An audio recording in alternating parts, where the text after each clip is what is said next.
What's up, everyone? Sorry I've been away so long. I took some months off to, one, not be in the freaking cold, because my camera lady hates the effing cold, and two, just to give myself a break and enjoy some holidays with the family, so apologize about that. I do want to thank you guys for hanging out, and to my new subscribers, I think I'm close to like 600 now. Again, I understand that most people don't typically look at 600 subscribers as a milestone, but that's big to me, and I appreciate you guys that again have stuck around, and even new subscribers. I wanted to talk a little bit about Werkz Holsters that are made in Potlatch, Idaho. I am a huge supporter of local businesses, such as like Gemtech, back when Boise still had their company before they sold it off to Smith & Wesson, PWS, huge fans of theirs, as well as even Outliers, again in Potlatch, Idaho. They make Werkz Holsters. These holsters, to my understanding, just looking at their website, I believe are more catered towards like striker fired and polymer frame pistols.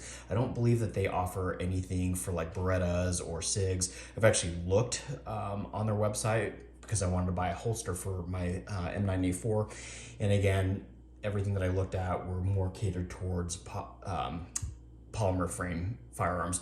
I've actually had a few of these holsters. My very first one I bought for my Glock 19 on Amazon, and then I also had a CZ-P10C tactical that I had bought one off of Amazon as well. This time I decided to go just to their website and take a look around, which is what I probably should have done in the first place, but I didn't.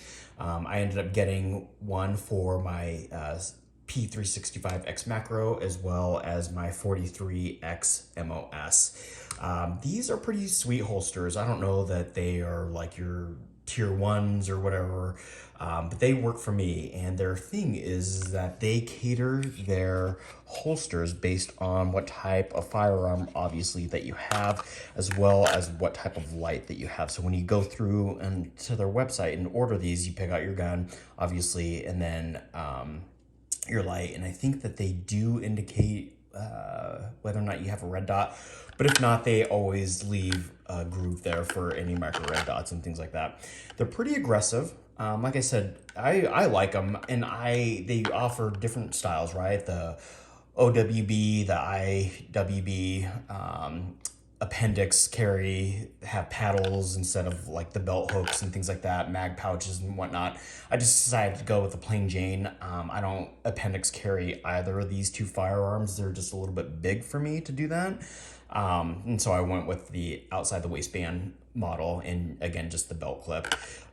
These are pretty sweet. Like I said, they already come optics cut to accommodate any type of optics that you may have on your micro red dot. Again, you have to go through and pick the exact light. They have the majority of like all Surefires and the stream lights, and I think like even O lights now.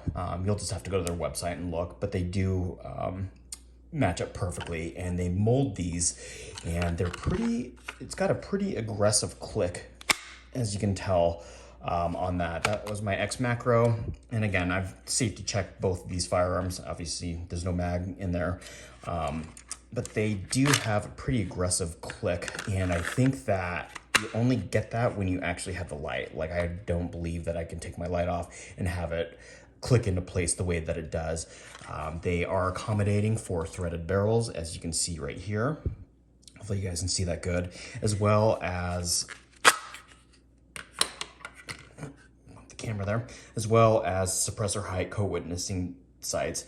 Now, this area here, if you can see that, is a little bit taller than what is probably actually needed, especially for like a compact, a micro compact like these. I mean, even if you are buying co-witness and suppressor height night sights, they're probably still not going to be that tall. So there is quite a bit of room, and anymore, a lot of these compact pistols are coming able to mount a red dot without really buying those gaudy suppressor height night sights. So they're a little tall in my opinion. To me, they can kind of scale that down, but that's just my own personal opinion. But these are kydex, and they work good in my opinion. Like I said, I didn't go with like Safariland or any of those other top brands. You know, they're a little bit more, like another 60 bucks. I want to say that each of these were like close to 90 bucks after shipping. And me being in Boise, obviously they came like, man, I think that they shipped the very next day, and then they showed up on my doorstep like maybe 3 or 4 days after ordering. So they're really quick. They come with a little sticker that you can throw on your gun safe or whatever else. But I like them. Like I said, I'm a huge supporter of local businesses, and when I found out that Werkz was actually in Potlatch, Idaho, I was all for that. If I butchered Potlatch, Idaho, and that's not the way you pronounce it, forgive me, but that's the way it's spelled, so that's the way I'm going to pronounce it. These are good holsters, though. Like I said, I just went with the outside waistband ones. They do make abdominal carry inside, left hand, right hand, and a number of accessories to go along with this. Mag pouches. I should probably pick up some mag pouches at some point. But definitely check them out. Like I said, they are spelt a little bit differently. It's Werkz, Werkz. Again, that's Werkz, but definitely check them out. Like I said, I was just looking for a standard holster, something that I can accommodate a light on, and obviously a micro red dot. And decided to go with these. This is my fourth, I've had 4 of these so far. So anyways, again, thank you guys all for subscribing and hanging out, and we'll be making a bunch more videos.